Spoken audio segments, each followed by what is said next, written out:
و حال آقای محمد اسحاق اطمر استاد دانشگاه از برلین با ما هستند تا در مورد دیدار و گفتگوی رئیسان دو هیئت طالبان و همچنین هیئت جمهوری اسلامی افغانستان در دوحه بحث و گفتگو داشته باشیم و همچنین چقدر پیشرفت‌ها در این مورد صورت گرفته نظر آقای اطمر را داشته باشیم. آقای اطمر سلام، وقت شما بخیر، خیلی خوش آمدین به برنامه پیک روز. در نخست می‌خوایم نظر شما در مورد پیشرفت‌ها و در کل آغاز دور دوم گفتگوهای صلح در دوحه داشته باشیم. تشکر. سلام خدمت شما و خدمت تمام بیننده و شنونده عزیز. من فکر میکنم که در طی یک هفته که گذشت، گرچه به شکل غیر رسمی اما گروه‌های تماس اینا یکی دو مجلس بسیار مختصر دایر کردن، ولی روی آجندا هنوز بحث اساسی صورت نگرفته. خبر اخیر است که طالبان هنوز هم با دیدنشان که با آقای خلیلزاد و اسکات میلر داشتن تاکید کردند که اونا منتظر است که نام رهبرای طالبان از لیست سیاه برای و همچنین به تعداد 7000 زندانی دیگه که اینا به طرف دولت افغانستان دارن اونا هم از قید رها شوند. هنوز نتایج مذاکرات چیزی بیرون داده نشده، ولی من فکر میکنم که تا زمانی که آقای بایدن رئیس جمهور جدید امریکا مراسم تحلیف اجرا نکنه و بعد از او امکان داره در مدت چند روز این روند یک سمت و سوی به خود بگیره. بله آقای اطمر، چه فکر میکنید که دید آقای بایدن نسبت به گفتگوهای صلح و اهداف استراتژیشان در افغانستان چه خواهد باشه؟ من فکر میکنم تغییرات بسیار عمده در استراتژی امریکا وجود نخواهد آمد. صرف در قسمت خروج قوا، گرچه ترامپ این مسئله را واضح ساخته بود که اینا تمام نیروهای خود تا ماه می از افغانستان اخراج میکنن، ولی آقای بایدن در مو وقتم در یک مصاحبه که داشت گفته بود که اگر من رئیس جمهور شوم دیگه با یک تعداد محدود اساکر خود در افغانستان به خاطر تروریسم و مبارزه با تروریسم نگاه میکنم و طرفدار از این نبود که تمام سربازای امریکایی و ناتو از افغانستان بیرون برای. گرچه موردم قبلا امریکایی‌ها اظهار کردن ایره که تا زمانی که تهدید تروریسم در افغانستان موجود باشه دیگه مسئله کاهش اساکر مطرح نیست و کاهش اساکر زمان مطرح بشه که تروریسم و تهدیدش نباشه در افغانستان، یعنی محدود و مربوط میسازه به شرایط در افغانستان. بر صورت یک مرحله جدید آغاز میشه و این مرحله جدید امکان داره بعض نظریات جدید با خود داشته باشه. آقای بایدن امکان دارد در تازی که در طول 3 ماه آینده اینا استراتژی‌های خود اعلان میکنن توجه یا تأمل سر قضیه افغانستان هم داشته باشند. بله آقای اطمر، چه فکر میکنید که حالا چنانچه شما گفتین که سیاست آمریکا در قبال افغانستان تغییر چندانی نخواهد کرد، اما برنامه خروج آقای بایدن باش مخالف بودن، اما ظاهرا که داره عملی میشه، فکر میکنید که آقای بایدن بخواد که بعد از این که رسما کارش شروع کرد و این تعداد نیروهایش در افغانستان دوباره بیافزاید؟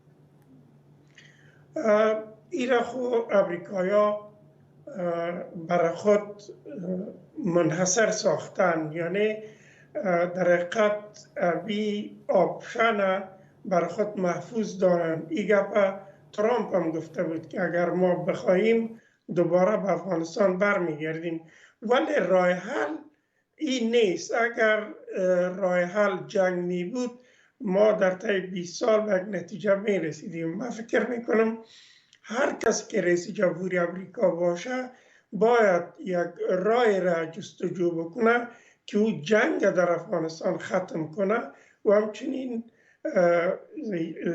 صلح را بیاره در منطقه و هم کشورهای منطقه از درک حضور اساکر امریکا احساس ناراحتی نکنند.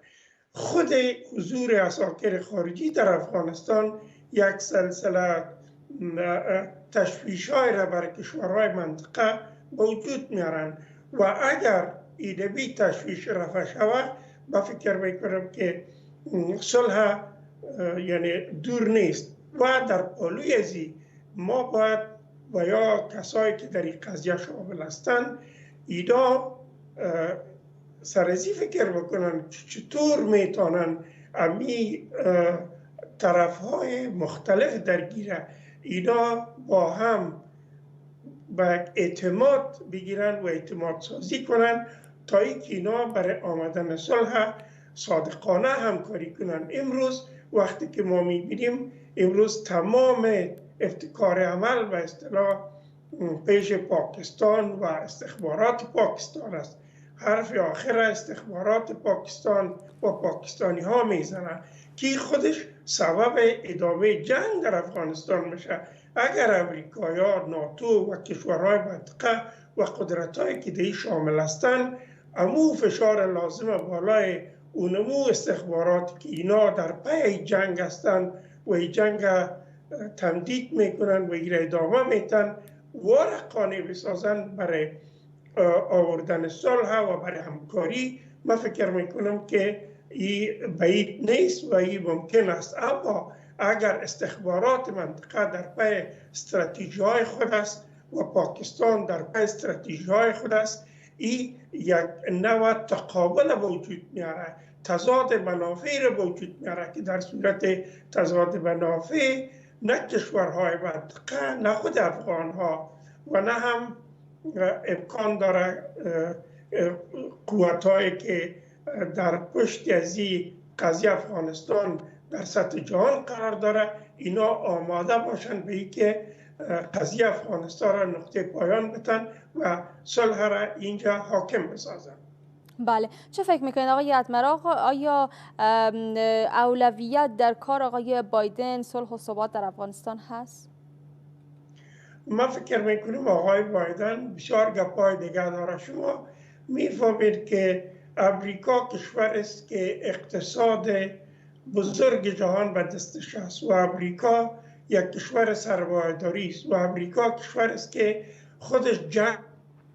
امریکا طرفدار پایان جنگ در هیچ نقطه دنیا نیست. شما در طی 50 سال گذشته که ببینید از شرق میانه گرفته جنگ افغانستان، فلسطین و دوباره شرق میانه و به ترتیب قبل از این جنگ‌های ویتنام و به ترتیب شما کانفلیکت در سراسر دنیا میبینین و این کانفلیکت یا این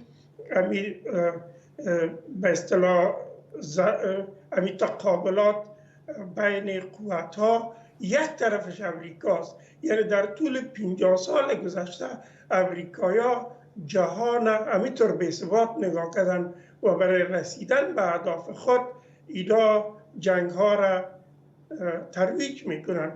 اینجا هدف امریکایا و قبلا عرض می بود که اینا سرمایه‌دارترین کشورهای دنیا هستند و اقتصاد از اینا سرمایه‌داری است و سرمایه‌دارا است که سیاست‌ها را در امریکا تعیین میکنن. اونمو سیاستمدارا برای فروش سلاح خود اینا جنگ هم مجبور هستند که ادامه بدن.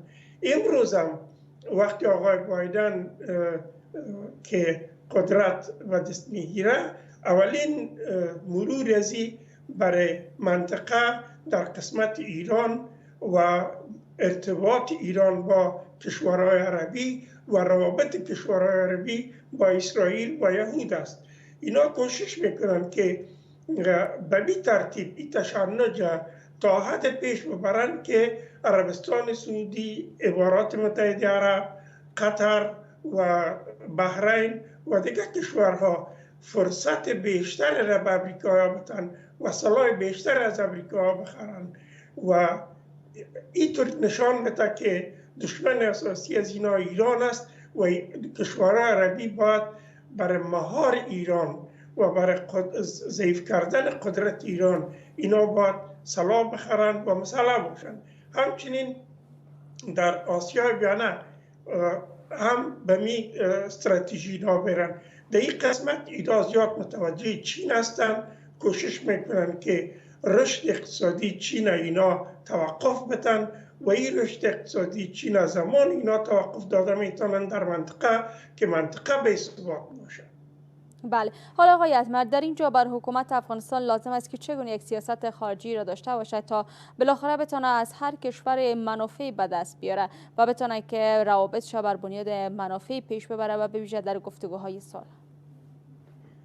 کشور افغانستان شما بفهمید که از نظر اقتصادی، نظامی و سیاسی مربوط است به امریکایی ها و مربوط است به ناتو و مربوط است بعض کشورهایی که در منطقه با اینا روابط خوب دارند. افغانستان تا هنوز سیاست خود به صورت مستقل نمیتونه جامعه عمل بپوشانه. مجبور است افغانستان از تحولات سیاسی که در هر ابرقدرت به وجود میآید و یا در کشورهای هم پیمانان به وجود میآید مطابق از او به دنبال از او بره.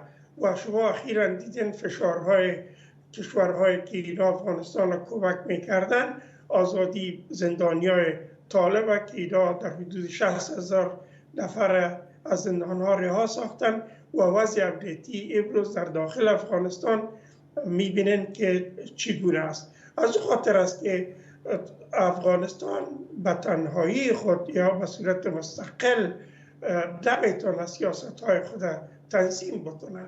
اما اگر بخواهد اینا میتونن در پهلوی ازی که اینا روابط به اصطلاح بسته با دوستای استراتژیک خود دارن، میتونن اونا را قانع بسازه که منافع ملی خود اینا در جنب استراتژی های کشورهای دوست خود عملی بسازه یا او را حفظ بکنه که متاسفانه من استعداد و این قابلیت در رهبران سیاسی افغانستان نمیبینم.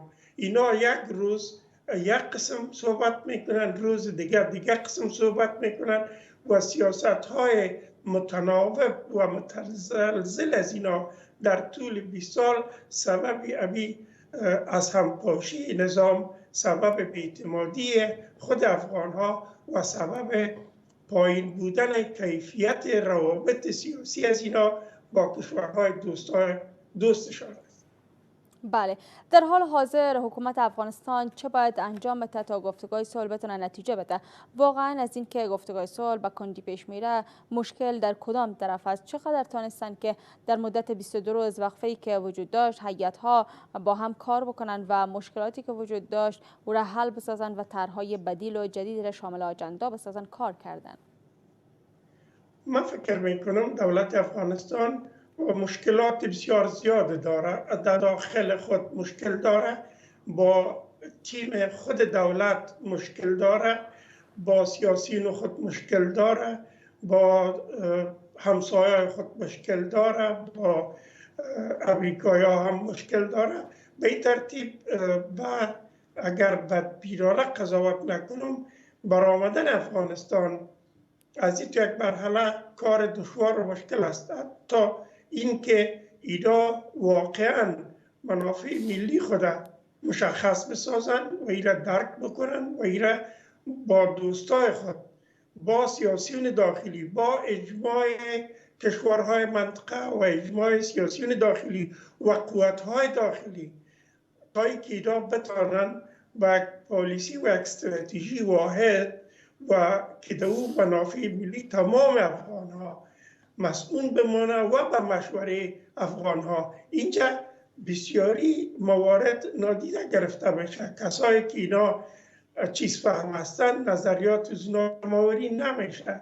یک تعداد افغان هایی که در داخل هستن و در خارج هستن نظریات از اونا، نمایندگی از اونا در اینجا نیست و از خاطر است که این طرز تفکر همه شمول نیست و زبانی که بشمول نیست مشکلات بعدی خود باید داشته باشه. بله آقای اتمر، فکر میکنید که آقای حمدالله محب گفتن که حالا اگر صلح با راه گفتگو پیش نبیه به زور او را میگین، فکر میکنید چه این چیز امکان پذیر باشه و بتونیم ما از راه زور صلح در افغانستان تامین بکنیم؟ ببینین راه بدیل صلح وقتی که صلح به ناکامی برسه، راه دیگه بدیلش چی است؟ بدیلش غیر جنگ و چیز دیگه نیست. این را کل ما شما بفهمیم. آقای باید نگویم افغانایی را میفهمه که در صورتی که مذاکرات صلح ناکام بشه بدیلش خوی نیست. بدیلش خو دولت خوی تو نیست که وقتی که صلح ناکام شد و کل دولت تسلیم بکنه بر طالبان. راه بدیل شده و ادامه جنگ است و ادامه جنگ سبب بدبختی و کشتن افغان ها و قربانی دادن افراد ملکی و ویرانی و تباهی و به خون کشاندن کل مردم افغانستان است. دیگر راه بدیل وجود نداره. و این ما شما باید بفهمیم که زمانی که صلح ناکام بشه بدیل جنگ است. پس رهبرای سیاسی با اینا کوشش میکنن که لابیگری بکنن برای این کار. اینا کوشش میکنن که امریکا را قانع بسازن. شما میفهمید که طالبا اگر می تضمین از امریکا نداشته باشن، نه قدر قوت نظامی دارن، نه قدر قوت سیاسی دارن، نه کدام به اصطلاح پشتیبانی سیاسی در منطقه دارن. تمام کشورهای منطقه طالبا را از نظر سیاسی یک گروه افراطی تروریستی یا به اصطلاح هراس افغان تعریف میکنن. اینجا ضرور است که دولت افغانستان به لابیگری بپردازه. اینجا ضرور است که امریکایی را قانع بسازه. اینجا ضرور است که ابی کسایی که نماینده امریکا و ناتو پالی از اینا نشستن اینا را قانع بسازن و تا ای که بتاره که ذهنیت ها را تغییر بده. در غیر از اون شما می‌بینید امروز ذهنیت ها مخالف دولت افغانستان است، هم در داخل افغانستان و هم در بیرون افغانستان. بله آقای اتمر، بعضی از شروط و مواردی هست که در آجندا گروه ها یا هیئت ها با همدیگر مخالفت دارن که نباید گنجانیده شود یا نمیخوان. بالاخره چه فکر میکنید کدام یک باید از خودگذاری نشان بده یا از اون شروطش بگذره یا بتونن که یک راه بدیل را بر از او پیدا بکنن تا بالاخره از آجندا پیشرفت بیشتری داشته باشیم؟ من فکر میکنم تا هر دو طرف انعطاف نشان نده مذاکرات جلو نمیره. طرف ببینین هر دوی زیرا ما ابی پیشنهاد طالبان یک پیشنهاد است که میشه سر زود بحث کرد. یعنی کاملا اینطور نباید آدم قضاوت بکنه که اصلا باید سر نظام صحبت نشود. یک چیز واضح است زمانی که شما سر یک تغییر بحث میکنین، زمانی که جنگ به خاطر به دست آوردن قدرت است، طبیعی است که سر نظام بحث میشه. ولی بحث مبارزه از این نخواهد بود که بحث اول سر یک حکومت موقت باشه. اینطور با فکر نکنم اگر بحث سر ازی باشه. بحث حکومت موقت طالبان رد کردن، امریکا رد کردن، سفیر امریکا رد کرد. خب به هر صورت اما اگر زبان بحث آجندای مطرح بشه که بیان سر نظام بحث بکنیم، گپ طبیعی است که آدم باید امی توانمندی را داشته باشه حتی مذاکره که گپ بزنه. چرا نزنه؟ خیسری چی بحث میکنیم؟ و در پالی ازی اگر همزمان با نظام سر نظام گپ بزنین، سر آتش بس هم گپ بزنین، نه اردوی زیر قسم با هم گره بزنیم و نزدیک بسازیم که شب سر اردوی زی گپ بزنن. من نمیفهم چرا اینا یکی از دیگه پریز هستن و چیزی که یک طرف میگه گوش طرف مقابل برای شنیدن از او آماده نیست. اگر طالب است و یا اگر طرف دولت است، هر دوی اینا ضرور است که شنوندی خوب باشن، ببینن که بی طرف مقابل وقتی که یک طرح داره سر زود بحث کنن. این که باز به نتیجه بیرسه یا نمیرسه یک موضوع جداگانه است ولی قابل بحث هست. اگر به یکی دستم که اگر طرف طالب موضوع نوعیت نظام مطرح میکنه، هیئت افغانی از این نباید بترسه که سر از این صحبت نکنه، جرأتمندانه سر از این بحث بکنه، دلایل داشته باشه برای مدافع یا بر دفاع از نظام و او دلایل بتونه که طرف طالب قانع بسازه و به این ترتیب طالبا اگر اوربند قبول نمیکنن اینا باید دلایل داشته باشن. بله آقای اتمر، در تغییر نظام چگونه یک چیز شکل بگیره یا چه برنامه هایی روی دست گرفته شود که حالا امیدواری برای از این ایجاد شود که توافقنامه صلح میان افغان ها و طالبان امضا میشه؟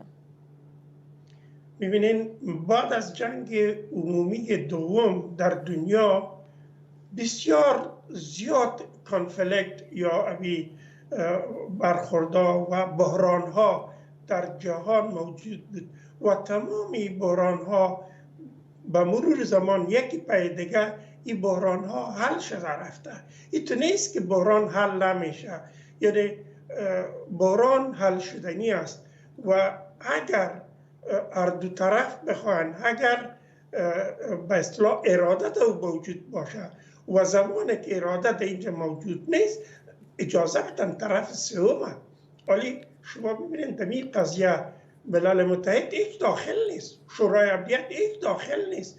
چرا دولت افغانستان از ملل متحد تقاضا را نمیکنه که دولت ملل متحد بفرماید اینجا مداخله بکنه؟ یک بحران به سطح منطقه است و در اینجا ملل متحد مکلفیت داره. اساکیر امریکا که به افغانستان آمده قسمی که اینا میگن به اجازه شورای امنیت آمده و امروز مسئولیت شورای امنیت است که در قبال قضیه افغانستان آرام نشینه و نمایندگی خود روان کنه. یک طرف قضیه و طرف قضیه دیگه است که به مردم مراجعه شود. افغانایی که در بیرون هستند، شما میفهمید که در حدود 3-4 میلیون افغان در بیرون است و اینا هم به نحیث افغان حق دارند که سر سرنوشت کشور خود تصمیم بگیرن و یا نظر بدن. در این صورت در داخل کشور شما اقوام میبینین، ریش سفیدای قوم میبینین، اشخاص با نفوذی که در داخل افغانستان است اینا رو میبینین. این تنها به 20 نفر از یک طرف و 20 نفر از دیگر طرف نمیشه. اگر مسئله را به شکل جرگه‌ای حل میکنن این به گفتگوی زیاد و به گفتگوی وسیع ضرورت داره و به همکاری جهانیان ضرورت داره و اگر به شکل دیپلماسی را پیش میبرین اینجا دیگه ضرورت به 40 نفر نیست. اینجا 3 نفر 4 نفر از یک طرف، 3 نفر 4 نفر از دیگر طرف میشینن در حضور نماینده ملل متحد این بحث‌ها ادامه پیدا میکنن و به نتیجه میرسن. بله آقای اتمر، حالا تا اینکه به یک نتیجه برسه مردم افغانستان چه سرنوشتی را تجربه خواهند کرد؟ متاسفانه خبرهای بسیار ناخوشی ما روزمره از داخل کابل و سرتاسر افغانستان داریم و این برمیگرده به اون جنگ استخبارات و دستای مخفی و مافیاهایی که در داخل نظام هستند و قدرت‌هایی که بر ضد نظام هستند و مخالفین نظام هستند. به تمام این برمیگرده که متاسفانه قربانی زیر مردم بیگناه، زنها، اطفال و مردم بی‌دفاع و بیچاره افغانستان میتن. من فکر میکنم که امی کسایی که امی دستای مخفی که در این جنایات شامل هستند اینا از خدا بترسن و از وجدان خود بترسن و خود محاکمه وجدانی بکنن و دست از این کشتار بردارن. در غیر از او شما بفهمید که راه بر مردم افغانستان به جز از این که با خدا برن و از خدا بخوان و از خدا استمداد بجوان استدعا بکنن دیگر چیز به نظر من پیش نمود. بله تشکر از شما آقای اتمر که در این بحث اشتراک کردین. موفق باشین.